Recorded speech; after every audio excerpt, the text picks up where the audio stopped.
Thank you very much. It's really exciting to be here.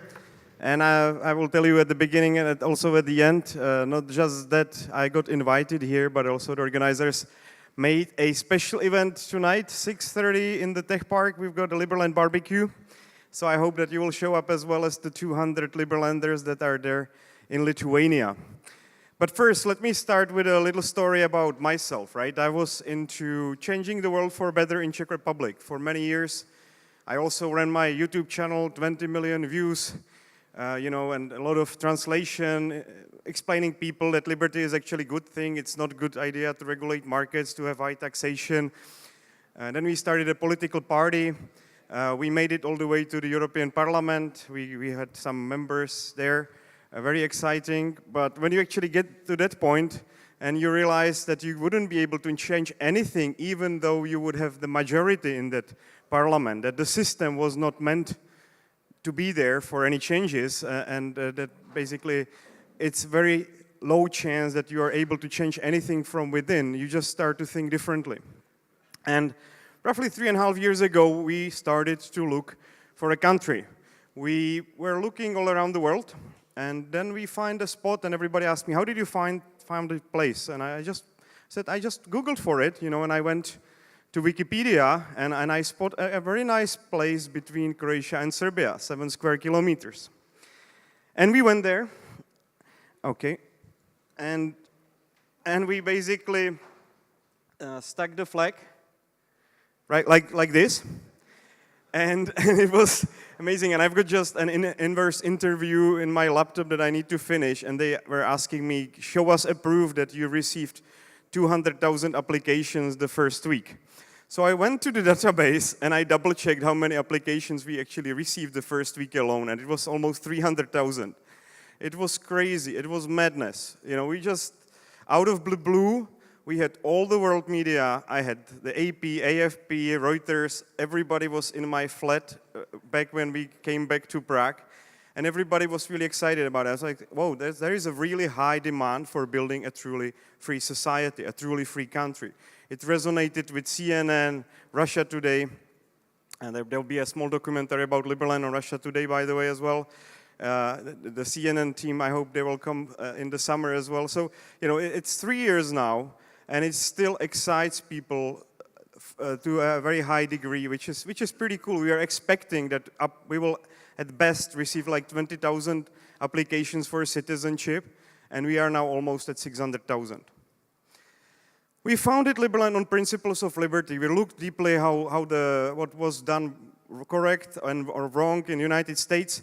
We founded it purposefully on 13th of April, and it was the birthday of Thomas Jefferson, a great guy, a great inspiration. They were actually thinking about building a system on voluntary tax, and that's something that we decided to put into full work. And I think it's a great time now with all these blockchain technologies to do that. Remove the force from the state, the force to tax people. So what do you need in order to have a country? Well, it's a little bit slow, sorry. I'm just wondering, where should I point my pointer to so it works? Okay. Oops. Okay. What do you need to have a country? You need to have a population, defined territory, government, and the capacity to enter into relations with other states. And we are working on that. So right now, out of the 600,000 almost, we've got some 160,000 people that we deem eligible for citizenship. We've got some 70,000 people that want to start a business in Liberland. It's a tremendous force. It's really unbelievable how these numbers are growing every day, roughly by 500 to 1,000 these days. We've got territory. We've got a huge piece of land which is still unclaimed by anybody apart of us. It is a very special legal case. We've got a bunch of international lawyers that are helping us to push it forward. But if you read a Chicago Journal of International Law or Michigan Journal of International Law, you will get to understand exactly how is it possible that this piece of land was unclaimed. That doesn't mean that the situation is easy, of course. With Serbia, it was pretty easy. They just stated, we don't have any problem with Liberland. It's not formed on the territory of Serbia at the beginning. With Croatia, they stated it's Serbia, then they stated Liberland is a joke, and now, Liberland is one of their biggest national problems, which is quite interesting development. But we are working on sorting it out with them. The matter of the fact is, until today, Liberland is not part of any cadastral maps of Croatia, and if ever Croatia will claim Liberland, it will lose the border dispute with Serbia, which I don't believe they want to do. This is the statement from the Serbian Ministry of Foreign Affairs. We've got government, great guys with great experience. For example, Thomas Walls was working on the Daytona agreements under the Holbrooke administration, so he's got experience from American diplomacy. We've got Dennis Pearce. He's been working for numerous governments throughout his life, so it's a very experienced team of people that are working with me. And it's not just the people, it's also different blockchain startup projects, and I'm very keen to support Kleros, which is, I believe, a justice protocol for the future. We are partnering with them in order to build up our own decentralized justice system on blockchain and making it very easy to explain to you. Basically, we have a point system for people that contribute, and that point system is based on merits. Basically, how much you do for the country, the more you have votes, and it's kind of like a corporation, right? And these points, there will be also a way that the justice system in Liberland will be able to subtract them from your account. But it will be done in a just and decentralized manner, so that we really want to build the freest and most just society possible. We've got a bunch of lawyers working on that right now, still coming up with the, well, if you come to me, I will be happy to share with you the white paper so we can understand the details of that. We've got great guys like Rick Falkinger, the founder of Pirate Parties, that provided us with the system for budgeting. First, I would say fully on blockchain, fully for crypto, project management and budgeting system, because we want to be transparent with that. We've got our own token, Merit, which will also ICO, and the plan is to do it in September this year. We've got great amount of advisors in that, and I think we have managed to accumulate the best heads in the whole industry to advise us how to do it. So I'm very positive that it will be a success story. One of them, for example, is Alexander Borodík. He's based here in Lithuania. I've got people like Brock Pease, Nicholas Nicolaisen, a great people that all have run a successful blockchain or cryptocurrency business.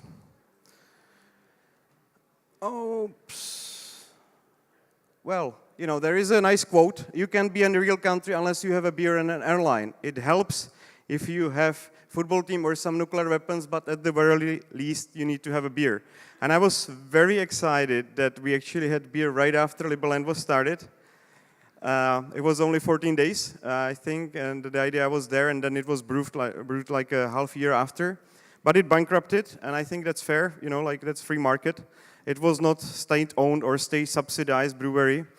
But right after Liber Beer, another Liber Ale, another Liber Beer company came to existence, and they are doing quite well. I think they will be the first ICO for a brewery in the world. And also they are quite decentralized because they are already brewing in multiple jurisdictions, Czech Republic, Serbia, and they are also moving to United States. That's the US brewery where I came to visit and was excited to join Liber Beer team. We've got the airlines, from the quote, right? It's also the kind of decentralized alliance of Liberland plane owners. There will be a new website, I think, next week. We've got, I think, nine private jets, a couple propellers, some ultralights. So it's becoming a serious kind of association or company, which is worldwide spread. I think we're getting 6 more private jets from Dubai fairly soon. So that will be something that you might want to look at. And it will also be a nice search engine for regular flights. You can compare how much would the price be for a private jet, or if you will take one of the airlines or airplanes from Air Liberland or regular charter. Come on, give it to me. Yeah, we've got Liberland Publishing. The first book was published, and it's all about, of course, the principles on which Liberland is based. So you can order it on Amazon already. Chas Holloway, I think, is a great guy who is able to explain some of the principles that are hard to explain in a very easy way. And we've got a great amount of experts in different fields, but of course one of the most important when you're building a country are architects. And I was more than honored when I heard that Zaha Hadid got interested, and the CEO of Zaha Hadid, Patrick Schumacher, actually came to visit me, and he said he will organize architectural competition, which was fairly well attended. I think at the beginning we had like 80 architectural studios that took part, and we had some 12 finalists. I'll just show you a couple pictures from that concept, if it's gonna work.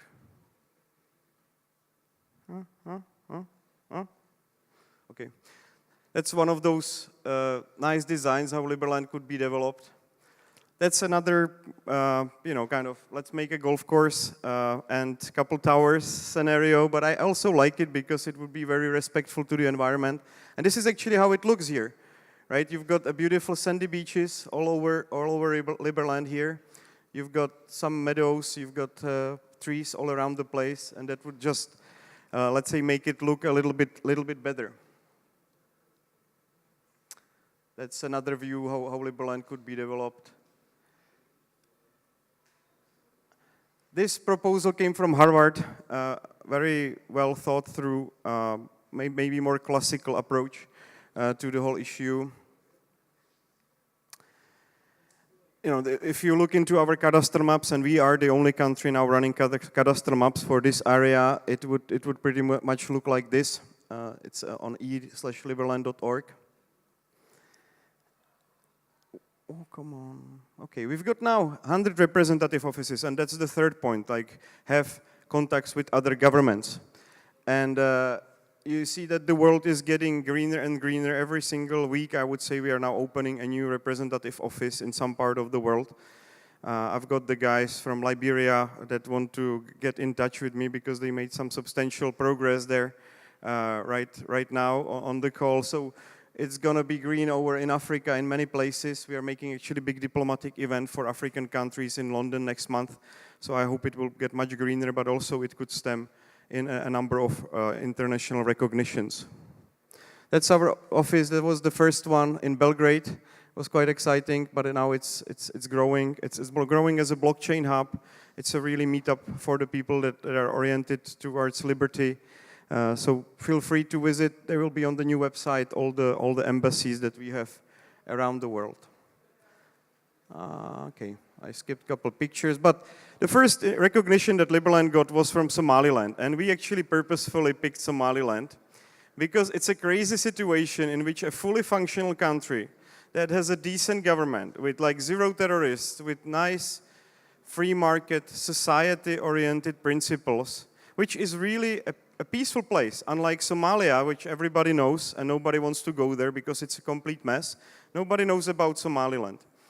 And we were thinking, that's a crazy situation in which for 26 years, as long as the Liberland was not claimed actually, the same time span, there are people having a regular government, a regular relation with other countries, but nobody recognizes them. And I was thinking, why don't we actually go there and start working with these guys? And I'm very excited about it because as we speak, we are actually making first real steps in Somaliland. We are opening the embassy there. And if you didn't know where Somaliland is, this is Somalia and this is Somaliland. It's a huge piece of land as big as United Kingdom with 5 million people living there. Yet again, nobody knows about its existence and nobody recognizes it as a country. How many people knew about Somaliland here in this room? All right, that's not too bad. Let's say 20. That's roughly the same like about Liberland, I would say. So that was the first diplomatic success that we had. We also visited officially Palestine, and that's our office. I think there is already a flag there right now, and it's also one of those places for cultural business meetups, blockchain meetups. There is just getting started. We also, and that's something which is really exciting, almost every single week I get now some Liberlander calling me from some part of the world. I just got an island, let's do something. We just started a village in Thailand, in Panama, in Honduras. And it's pretty exciting. We still don't know how to tackle it properly, but the diaspora, the blockchain, crypto diaspora that likes to support Liberland flag, yet build somewhere in a completely different place, is growing like crazy. And I'm serious, like I think we've got now 4 different islands and 6 different villages at this stage. We would like to be able to present it and spread the best practices that are done in these villages and really make kind of a community-driven Liberland global startup societies, which I think would be pretty cool. And one of the things as well, like you heard about Liber Beer, but we actually started to incorporate companies roughly a year ago, kind of beta testing. And amazingly enough, it works, and there is a large demand for it. So we are getting more and more companies registered in Liberland. I would say it's a couple a day right now because we are still not promoting it actively, only for the guys that are really excited about doing it. But it's self-promoting. One of the first startups that were supportive of Liberland and also kind of Lithuania-based was Universa. They pledged 5% of their ICO towards development of Liberland, and it's a lot of money because I think they fundraised some $21 million, so we can rely on a nice funding from their side for different development projects. The other company that is moving now to Liberland is Coin Payments, and it's actually almost every single day there is some major crypto company or exchange that is moving to Liberland, and that came like it was a little bit surprising that even big regular businesses from other countries are turning for Liberland jurisdiction, but in a way a logical step. What happened at the beginning of this year was that we were approached by the Chamber of Commerce of Czech Republic. Why don't you make chambers of commerce? Czech Liberland Chamber of Commerce. And it was pretty cool because it's a regular or partially state-run institution. So despite Liberland not being recognized by the Czech state, we already have a cooperation between the chambers of commerce. And I hope we will make it official in a couple of months. And we are working on chambers of commerce in 8 other countries right now. Of course, the countries where we are strongest. We've got the first crypto exchange that moved to Liberland from China directly to Liberland. They just changed the incorporation, OJUX, so it's pretty cool. And not only that, we've got a first bank, that regular bank that wants to make branch in Liberland and that wants to be connected to our exchanges. So right now, for example, StarX, it's one of the bigger exchanges that is also Liberland friendly and thinking about incorporating in Liberland. We will have a bank which will have a regular bank accounts based in Czech Republic or Liechtenstein, and it will be directly connected to Liberland exchanges. I think I'm running out of time. And just one invitation. We've got the big Bitcoin Freedom boat now parked next to Liberland. For multiple reasons, it's still hard to occupy Liberland itself, especially the security issues. But we are kind of seasteading Liberland. And this boat is right now being repaired as we speak. But it will be a nice venue. It's a hotel, a cultural center, a conference center. So I hope to see you in Liberland sooner or later. I hope that you will have fun.